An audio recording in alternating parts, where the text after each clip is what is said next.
Spoin. Satu nafas terakhir untuk Todak.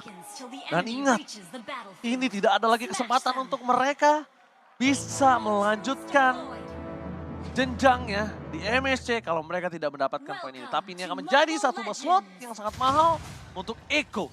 Mari kita menjadi saksi bersama-sama siapakah yang terkuat di lautan Shidoro. Oh, dan langsung kita menuju ke game kita yang keempat. Dimana untuk dari area mid lane-nya harusnya masih cukup bermain aman. Mengingat untuk seorang Yawi ketika dia menggunakan Chow memberikan backup ke area Kaltizi terlebih dahulu. Itu merupakan sebuah opsi yang selalu dilakukan oleh Echo Philippines. Dan memang kalau kita melihat bagaimana rotasi di mid lane-nya ya untuk sekarang tidak akan berbeda jauh seperti mungkin kita saksikan di 3 game yang sebelumnya. Hanya saja Kaltizi seolah lebih berani dan hampir saja terjadi sebuah solo pick off di arah bawah. Dengan Momo yang tersisa 1 pixel HP saja, ini bener-bener squishy banget.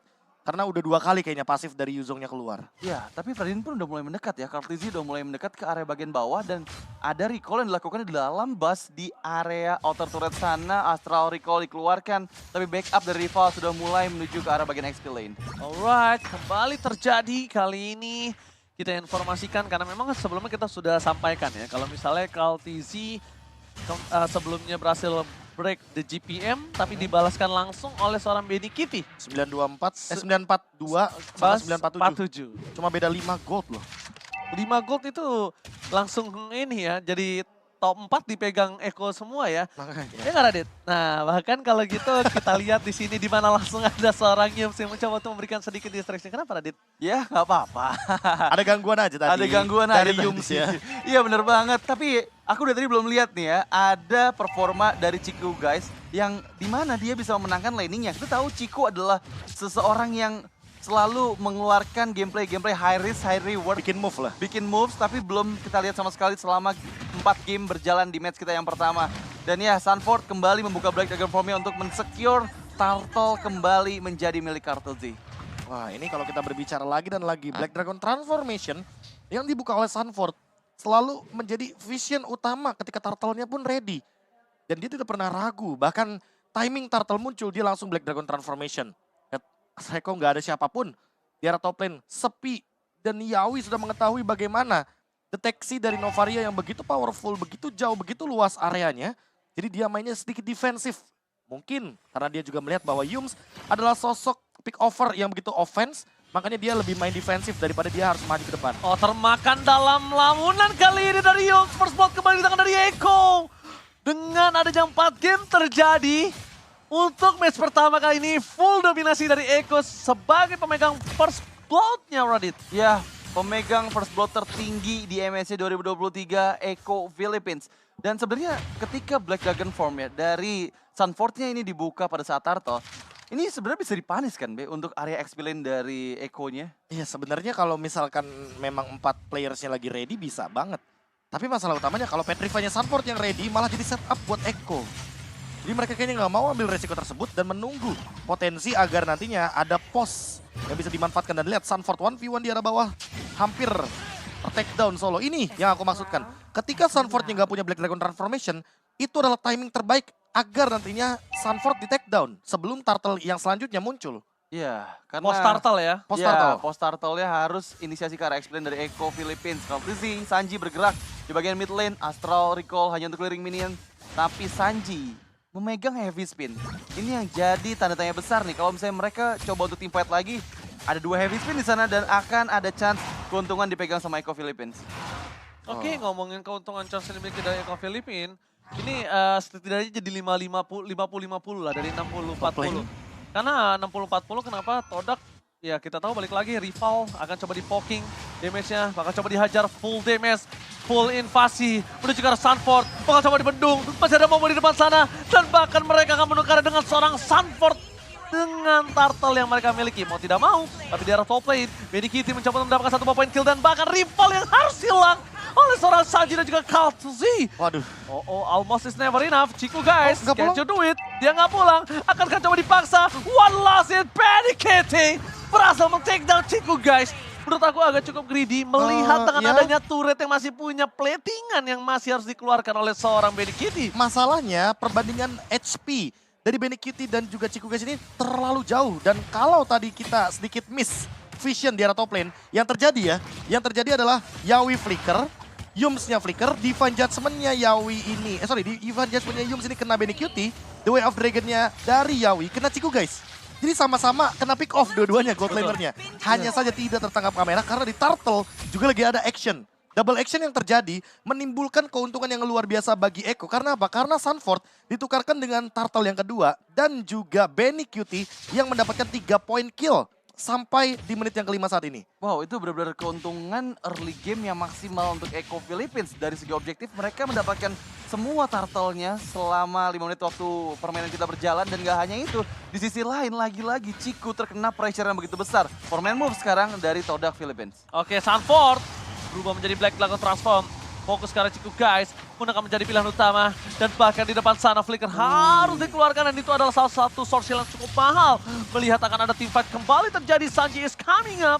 Dan bahkan para pasukan dari Echo, mereka kemungkinan besar yang akan nge-catch up di arah Turtle tadi. Yes, tapi lihat Divine Judgment kira Sunford coba untuk kembalikan diri. Lord dari Kaltizima juga ada bagian depan terkena efek Town masih bisa mundur. Sepertinya disengage dari kedua belah tim karena cukup banyak ya tadi source skill yang dikeluarkan pada saat skirmish di bagian bawah. Oke, lihat kali ini para pasukan dari Echo mereka punya satu kerugian. Gak ada Sunford, gak ada Black Dragon Transform. Iya. Ya, tapi lihat setup turtle-nya mereka udah jalan duluan. Retribution juga sudah digunakan dan mereka tahu kalau rival itu akan lebih mengutamakan level. Karena ini udah ada 2 gap level yang benar-benar terjangkau dari seorang Carl Fizi. Dia bahkan sudah punya Guardian Helmet dan Anti-Queer sudah dimiliki Yawi.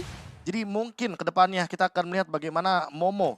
Damage-nya tidak akan maksimal menuju ke arah Yawi. Tapi untuk Chico Guys, dia masih memiliki potensi damage per second yang tinggi. Sehingga nantinya Nibiru bisa menjadi jawaban untuk bermain front to back. Ya, sebenarnya ini dengan membawa Novaria cukup bisa sih untuk meredup ya.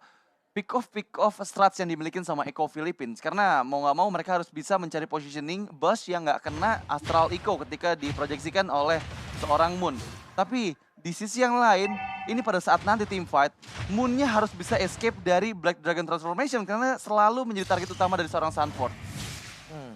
Ini sih, dari tadi aku lihat Yawi bener-bener nggak kedeteksi sama Astral Echo loh. Iya ya. Dia paham gimana caranya untuk menghindari hal tersebut, tapi ada heavy spin dan flicker pun digunakan. Yes. Alright, langsung menuju ke arah depan. Kaltesi masih mau lebih. Sanford mencoba menuju ke arah Chico Guys. Dengan ada satu buah konsil dan bahkan di depan sana Chico Guys sudah mengeluarkan flickernya. Kaltesi tidak mau melepaskan sedikit pun pandangan dan jangkauannya terhadap pasukan dari Todak di arah bottom lane. Dia ingin mendapatkan dengan pasti turret di arah bottom lane dan bahkan lihat di sini Sanji mencoba menuju ke arah seorang Yums. Masih ada flicker depan sana. Informasi telah diberikan yang tandanya mereka tidak bisa melanjutkan team fight kali ini. Ya, tadi Astral Echo yang manis sebenarnya dari Moon kena ke arah 4 player Echo Philippines, tapi sayangnya inisiasi berhasil digagalkan oleh seorang Yums yang masih memegang flickernya sehingga heavy spin kopian yang dimiliki sama Sanji nggak berhasil men-take down dirinya. Dari segi in-game equipment, silakan Profesor. Wah, ini makin lebih mengerikan karena udah punya Wind of Nature terlebih dahulu untuk menghindari serangan dari Chico Guys dan juga dari Momo. Tapi kalau kita melihat tadi ya, Momo sudah mengeluarkan flickernya. Artinya di team fight Lord kali ini yang aman adalah Benikiti. Tinggal Benikiti nanti akan bermain dengan flanking bersama dengan Yawi atau dia akan bermain front to back karena sekalipun nantinya kita tahu Kari men-take down ke arah tank itu meltdown-nya cepet banget. Ya, Karena mau bagaimanapun dengan Golden Staff, Kari ini adalah tanker killer dan sudah jadi Golden Staff-nya anyway. ya dan dengan nggak adanya flicker dari Yums, ini inisiasi nggak bisa dibuka dari Todak sih.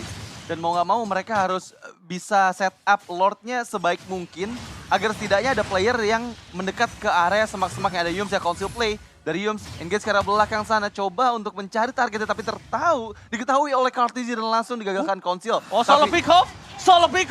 Benikiti bakal memaksakan kembali dengan Sanji di depan sana ada Rival. Tapi Kaltisi juga agak sedikit terperangkap. Benikiti is coming up. Rival akan menjadi pilihan utama. Rival akan coba headbutt ke depan. Double kill didapatkan. Oh my god. Ini tidak bisa lagi dibendung oleh para pasukan dari Todak. Mereka masih mau lebih. Dan untuk The Way of Dragon. Looking for Wipeout. Tukang somek jebur god. Oh my god. Wipeout didapatkan oleh para pasukan dari Echo Loud, Echo Proud. Wipe out lagi dan lagi diperlihatkan di game yang keempat. Lord berhasil dapatnya oleh Echo dan sudah mulai bergerak menuju ke arah top lane dari Todak Malaysia. Satu inner turret yang cukup berharga.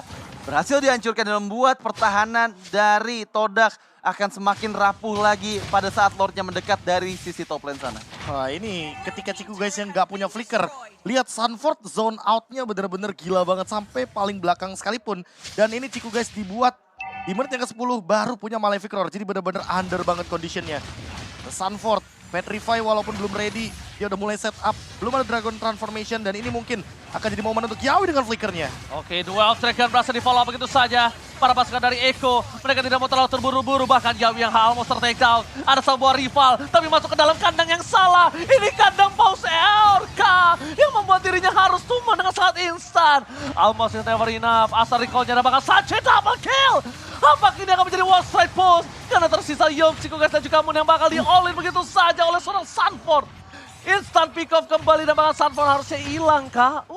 Enggak. Dia kan dapat tambahan bonus HP Iya, bonus ketika HP. berada dalam Dragon Transform. Dan untuk sekarang Echo berhasil melumpuhkan setidaknya setengah dari damage turret di arah top lane. Dan kebetulan ini malah menjadi land of down untuk Echo. Karena apa? Karena Lordnya di bawah. Kebalikan dari game kedua. Lihat bagaimana instant replaynya di top lane terlalu banyak huru-hara. Heavy spin pun digunakan beberapa kali. Sanji pun mengkopikan hal tersebut dengan IMU. Dan ini adalah sebuah self defense yang luar biasa. Yawi hanya menjadi bait. Yawi hanya umpan di sini agar source kill semuanya terbuka. Dan dengan top lane turret yang sudah tidak memiliki pasif dan Lord yang ada di arah bottom lane, ini Echo tinggal ngediemin aja top lane-nya agar nanti terjadi sebuah push untuk lane jauhnya. Alright, setelah adu gangsing kembali terjadi di arah bottom lane. Mereka coba fokus mendapatkan seluruh utility yang dimiliki dari Todak. Benar-benar digundulin dari segi jungle-nya, Radit. Iya, ini bakal cukup susah sih untuk bisa mempertahankan ya. Base yang dibelikan sama Todak Malaysia. Mereka hanya bisa mengandalkan nantinya Ciku untuk bisa clearing minion karena high ground defense yang mereka milikin mungkin paling power yang dibelikan sama Beatrixnya Ciku gitu. Kita tahu dari tadi inisiasi dari rival yang coba untuk mendapatkan Benny Kitty tapi nggak berbuah maksimal. Benny masih cukup aman sejauh ini, nggak terpick off sama sekali dengan 6 poin kill yang diamankan. Jadi itu merupakan PR besar nih dari Todak Malaysia. Nggak cuman Benny masalahnya, mereka pun harus bisa menghindar dari inisiasi pick off yang selalu dibuka oleh Yawi yang itu susah banget buat bisa dibendung gitu targetnya. Dan untuk sekarang lihat Yawi benar-benar zone out semua area jungle dari Todak. Bahkan dia masuk ke dalam area dari Magic Sentry. Tujuannya udah jelas banget, dia mau mencari informasi siapapun yang bisa dia kick. Kayaknya bakal dia Way of Dragon dengan menggunakan flicker. Dan dengan Lord yang tentunya sangat-sangat free. Bagi teman-teman dari Echo dengan perbedaan gold yang sangat luar biasa. 10.000 gold perbedaannya. Tentu dengan Lord Evolve yang nantinya mungkin di menit 18 bisa dia dapatkan juga. Lord Enhance ini bakal mendorong dan mendobrak di arah bagian top lane. Bawahnya, midnya terancam juga sebenarnya. Iya. Apalagi dengan relane push dan full item untuk Benny Kitty. Iya, dan gak hanya itu, semua spell dari Echo Philippines itu available semuanya. Dan dengan Lord yang bergerak sekarang, ini menurut aku bisa mendapatkan minimal 2 best turret atau bahkan menghancurkan semua best turret yang dimiliki sama Todak Malaysia. Lihat gimana nantinya Yawi yang selalu membuka peperangan dengan konsil dan juga flicker ke arah backliner dari Todak itu bakal memulai perang ketika Lord mendekat di area top lane sana. Oke, tapi yang masalah utamanya adalah mereka tidak memiliki high ground, hanya seorang Ciku guys. Dan bahkan para pasukan dari Echo, mereka bakal coba untuk menabrak menuju ke arah belakang Sunford. Zoning out coba terjadi untuk membuat seorang Lord bebas mendapatkan satu buah turret. Dan melihat mereka meredam rem dalam tim fight mereka, wow, ini menjadi sebuah perhatian yang cukup menarik. Itu tandanya Sunford cuma sebagai baiting saja. Dan ketika para pasukan dari Todak tidak mengeluarkan sword skill yang semaksimal mungkin, tandanya mereka akan coba memaksa tim fight ini di luar dari base-nya, Radit. Yes, Itu dia. conceal play di bagian bottom lane sana, coba untuk engage tapi tertarik di point judgment Kartuzi. Dan itu dia yang ternyata diinginkan oleh para pasukan dari Echo. Echo Laut, Echo Prot berhasil memancing ikan marlin keluar dari kandangnya. Dan bahkan mereka memporak-porandakan. Mereka tidak bisa membuat mereka masuk lagi ke kandangnya. Dan rival tersisa seorang diri. This is it. Echo Laut, Echo Prot berteriak di dalam arena MSC. Dan bahkan Echo berhasil memulangkan Todak menuju Malaysia. Echo Loud, Echo Proud, wipe out. Wipe out 3-1 dengan diberikan